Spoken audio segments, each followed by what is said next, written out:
नमस्कार, आदाब, सत श्री अकाल। आशा करते हैं आप घरों पर अच्छी तरीके से होंगे। आज हम एक ले चलते हैं एक ऐसे शख्स के पास जो कि आने वाले समय में बुंदेलखंड और हमारे भारत में एक नया चेहरा उभरता हुआ आएगा। तो ऐसे शख्स के पास हम आए हैं। आप मिलिए उनसे, उनकी राय जानिए। सर, आपका नाम क्या है? अंश योगी। तो अंश जी, आप जो यूट्यूब पर वीडियो बना रहे हैं उसका मकसद क्या है?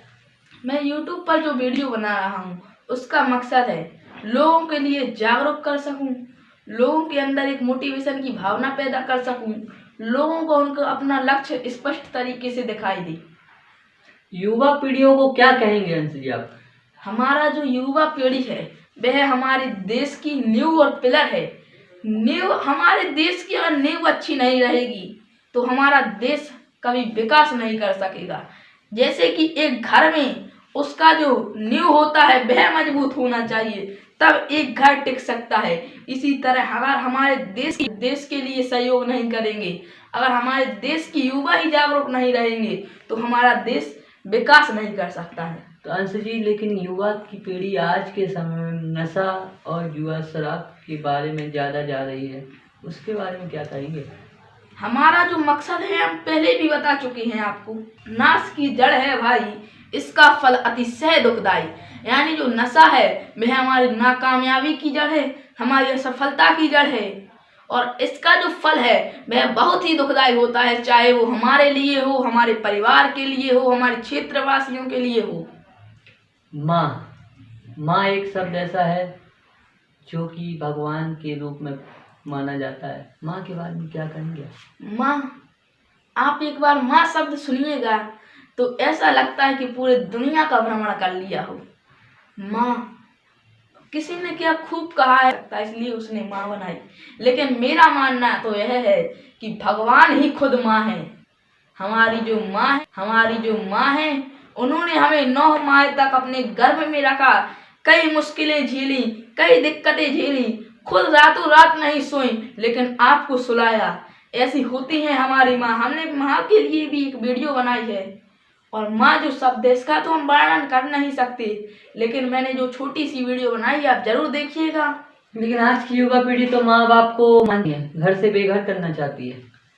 बेघर कहना, आप जिस घर में रह रहे हैं, जिनकी बदौलत आप इस दुनिया में हैं, वह है माँ बाप। कई आश्रमों में छोड़ने जा रहे हैं आजकल के बच्चे।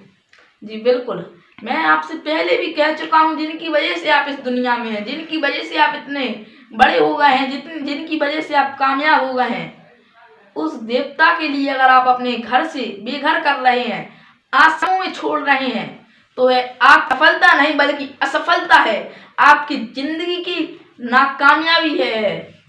तो क्या ये सही है या गलत है? नहीं, यह बिल्कुल भी सही नहीं है।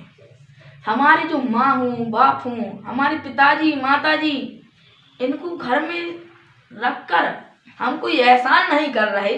जो हमें घर है मिला है वह उनकी देन है, जो हम बड़े हुए हैं उनकी देन है, जो हमें शिक्षा मिली है वह उनकी देन है।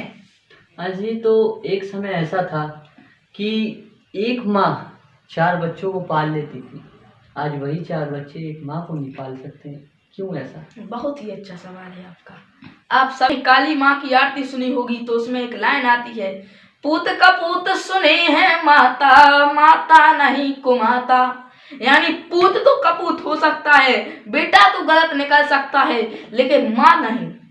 और माँ एक ऐसा शब्द है, एक ऐसी देवी है माँ, जो हमारे जीवन में सबसे बड़ा रोल रखती है, हमारे जीवन का सबसे अहम हिस्सा है हमारे माँ। बेटियों के बारे में क्या कहेंगे? बेटी, बहुत ही अच्छा शब्द बेटी, आपने बहुत ही अच्छा प्रश्न किया है, बहुत सुंदर। बेटी मतलब एक पिता के कलेजे का टुकड़ा है बेटी। एक बेटी अपने पिताजी के कलेजे का टुकड़ा है, और जब वह बेटी विदाई होती है बेटी की, तो सबसे ज्यादा अगर किसी को दुख होता है तो उसके पिता को होता है। पिता रो नहीं सकता अपनी बेटी के लिए, लेकिन उसके मन में जो दुख है वह इस दुनिया में कोई नहीं समझता है। और बेटी एक घर की नहीं, दोनों घर की निभाती है। किसी ने क्या खूब कहा है, लड़का तो मात्र एक घर का होता है लेकिन बेटी दो घरों के लिए सम्मान है। बेटी चाहे अपने ससुराल में हो चाहे मायके में, इस तरीके का सम्मान है। एक बेटी को अपने माता पिता और अपने सास ससुर में अंतर नहीं समझना चाहिए। जैसा व्यवहार वह अपनी माँ और पिता से कर रही है वैसा ही व्यवहार उसको अपने सास ससुर से करना चाहिए। लेकिन आजकल की बेटियां जबकि शादी करके अपने ससुराल पहुंचती हैं तो कई बेटियां ऐसा भी करती हैं कि बहू बनने के बाद सास ससुर को नहीं देखती हैं, उनके भाई बहन कहेंगे। हमारे धर्म में और हमारे शास्त्रों में, हमारी भारतीय सभ्यता में बेटियों का बहुत ही महत्व है। और बेटियों के लिए तो यह कहा गया है कि आपका जो प्राण है वह है आपका पति, और अगर आप इस पति के लिए कुछ नहीं कर सकती तो आपने जीवन में क्या किया? पति को इतना बड़ा किसने बनाया? तो उसका उत्तर है उसके माँ बाप ने। सही कह रहा हूं मैं जी। जो भाई बंधु हैं उसके जो माँ बाप हैं आप उनको अलग नहीं करिए। मेरा आग्रह है जैसा आप अपने भाई बंधु को मानती हो, जैसा आप अपने माँ बाप को मानती हो, ऐसा ही उनके माँ बाप को भी मानिए। शिक्षा, शिक्षा एक ऐसा शब्द है जो कि बूढ़ों को भी पता है और बुजुर्गों को भी पता है और युवा पीढ़ियों को भी पता है, उसके बारे में क्या कहेंगे? शिक्षा, अब्दुल कलाम जी बोलते थे शिक्षा उस से दूध है जो जितना पिएगा उतना ही दहाड़ेगा। शिक्षा पे मैं आगे चलकर एक अच्छी वीडियो बनाऊंगा। शिक्षा जिसको हम थोड़ा बहुत तो वर्णन कर नहीं सकते लेकिन जितना हो सके मैं करूंगा। शिक्षा, अगर एक व्यक्ति अपने जीवन में शिक्षित नहीं है तो वह नाकामयाबी का सामना करेगा। वह अपने जीवन में अपने लक्ष्य को नहीं पहचान पाएगा, वह अपने जीवन में सफल नहीं हो सकता। यह है शिक्षा। हमारे जीवन में सबसे बड़ा रोल मॉडल हमारे जीवन में होती है शिक्षा। एक व्यक्ति को शिक्षा के प्रति हमेशा जागरूक रहना चाहिए और हमारा मिशन ही है लोगों को जागरूक करना शिक्षा के प्रति, परिवार के प्रति, देश के प्रति। आपका सपना क्या है? हाँ है, हमारा मकसद है कि लोगों को जागरूक करें, लोगों को लिए कामयाबी दिलाएं, सफल करें। और हमारा एक और सपना है हम एक ऐसा फर्म तैयार करें, एक ऐसी इंडस्ट्री तैयार करें जिसमें लोगों को एक समूह हो, एक ऐसा एजुकेशन सिस्टम तैयार करें जिसमें सभी लोग समान रहें। किसी को ऐसा ना लगे कि मैं इनसे छोटा हूँ या मुझसे बड़े हैं। क्या आप भविष्य में राजनीति में जाएंगे? आपका बहुत ही सुंदर प्रश्न है। मैंने अभी तक कोई इतना गहन विचार राजनीति के बारे में किया नहीं है, और अगर मैं राजनीति में कदम रखूंगा तो मेरे मार्गदर्शक मेरे पिताजी श्री देवेंद्र योगी जी से पूछकर ही रखूंगा। आपका भविष्य में मुख्य उद्देश्य क्या है? मैं आपको पहले भी बता चुका हूँ, फिर से बताऊंगा। लोगों के लिए जागरूक करना। लोगों के किस चीज पर आप जागरूक करेंगे? हाँ बिल्कुल, बहुत अच्छा। अपने राष्ट्र के प्रति, शिक्षा के प्रति, परिवार के प्रति, खुद के प्रति। हमारे खुद के प्रति कितने मूल्य कर्तव्य आपने इसके बारे में कभी नहीं सुना होगा। हमारे राष्ट्र के प्रति और परिवार के प्रति कितने मूल्य कर्तव्य इसके बारे में तो कई बार सुना होगा। और इस हमारे लिए जो मूल्य कर्तव्य है इसको हम इतना जागरूक करना चाहेंगे, इतना शिक्षित करना चाहेंगे लोग कि अपने जीवन में कभी नाकामयाब ना हो। क्या आप समाज सेवा करेंगे? बहुत ही अच्छा सवाल है आपका। मैं समाज सेवा करूंगा, और समाज सेवा हमारे जो आस पड़ोस की समाज है या हमारे, हम इसमें किसी जाति की बात नहीं कर रहा है, हमारे क्षेत्रवासियों की बात कर रहे हैं। बिल्कुल सही कहा मैंने जी। समाज सेवा, आपने एक वाक्य सुना होगा, नर सेवा ही नारायण सेवा है। यानी अगर आपने नर की स्वयं परमपिता परमेश्वर की सेवा है, और ऐसी व्यक्तियों की सेवा करूंगा मैं जो अपने असहाय है, आर्थिक रूप से या किसी भी तरीके से पीड़ित है, ऐसे लोगों की मैं सेवा करना चाहूँगा। और जो समाज सेवा है, मैं इतनी समाज सेवा करना चाहूँगा कि कभी कोई व्यक्ति शाम को भूखा ना सो सके। अंश जी, ये बस सवाल तो राजनीति से जुड़ा हुआ है। राजनीति से कैसे जुड़ा हुआ है? समाज सेवा करना आपका उद्देश्य सही है, लेकिन जो आप काम करने के लिए सोच रहे हैं ये तो क्या सरकार नहीं कर रही है? सरकार बिल्कुल कर रही है। किसने बोला सरकार नहीं कर रही? मैं एक वीडियो या मेरे जीवन में किसी पक्ष विपक्ष की तरफ नहीं बोल रहा हूँ।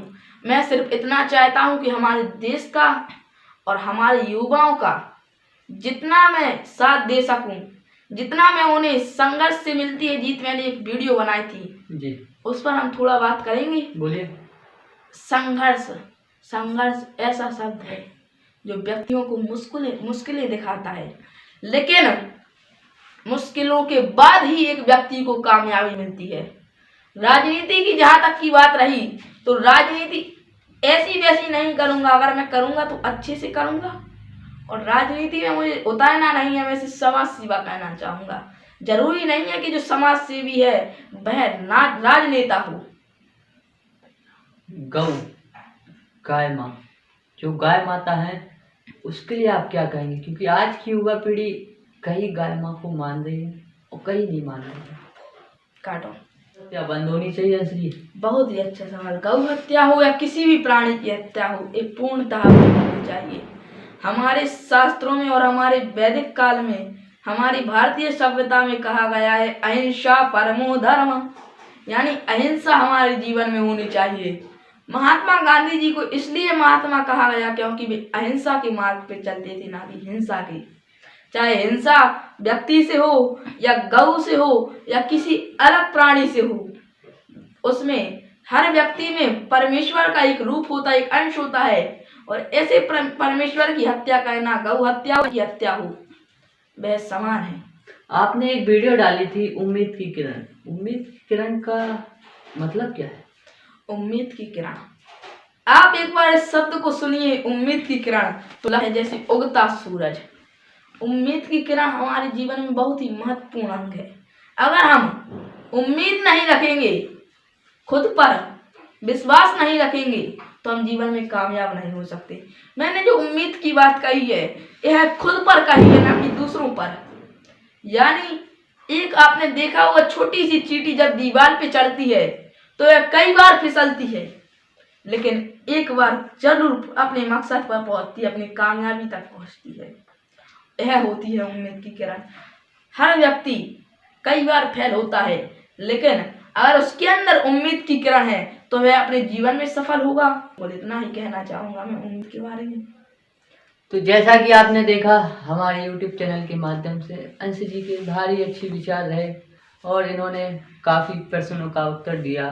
आप बने रहे हमारे YouTube चैनल पर। अंश जी के YouTube का चैनल का नाम जानते हैं? सर जी, आपका YouTube चैनल नाम क्या है? The winner team education system. तो अंश जी की अगर आपको वीडियो अच्छी लगे तो अंश जी की वीडियो को लाइक करें, इनको अपनी राय जरूर दें कमेंट के माध्यम से। कमेंट, हर एक कमेंट इसलिए ज़रूरी रहता है कि उस चीज़ को ये समझें, कोई गलतियां हो तो बता सकें, और इनके चैनल को सब्सक्राइब जरूर करें। अंश जी कुछ कहना चाहेंगे? आइए सुनते हैं। हमारा जो YouTube चैनल है उस पे आप कमेंट के माध्यम से हमें बताएं कि आपको अगली वीडियो किस टॉपिक पे चाहिए, जिससे मैं आपको जागरूक कर सकूं, लोगों के लिए अच्छा लगे। तो चलिए मिलते हैं एक और नेक्स्ट वीडियो के साथ। नमस्कार।